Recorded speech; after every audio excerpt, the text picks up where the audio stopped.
The Baldwin County Board of Education released its long-term capital improvements plan at a meeting in Daphne tonight.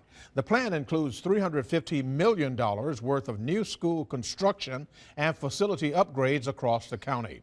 And as News 5's Pat Peterson reports, property owners have been asked to foot the bill. The capital improvements meeting was certainly one of the most intriguing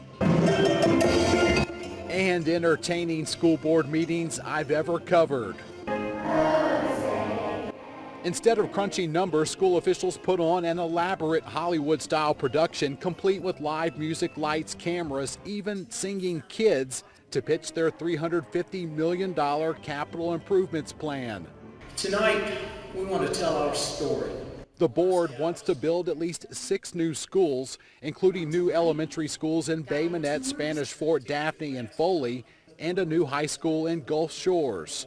We're just talking about facilities instead of portable classrooms, upgrading facilities that aren't adequate. One of the existing schools in Alberta would be converted into a high school, and the Bell Forest community could eventually have its own feeder pattern, including new schools. We want our children to stay in Alberta, and we want the Alberta Lillian children to graduate from Alberta, and we're getting that. The plan calls for improvements, modifications, and expansions at just about every school in the county. There's no way the Board of Education can fund this monumental proposal. Voters will be asked to approve an $8 mil property tax increase to pay for the new construction.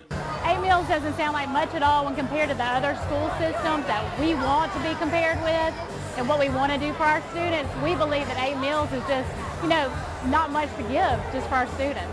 An 8 mil property tax increase would mean a person owning a $200,000 home would pay an additional $200 a year in taxes. On the Baldwin County beat, Pat Peterson, News 5.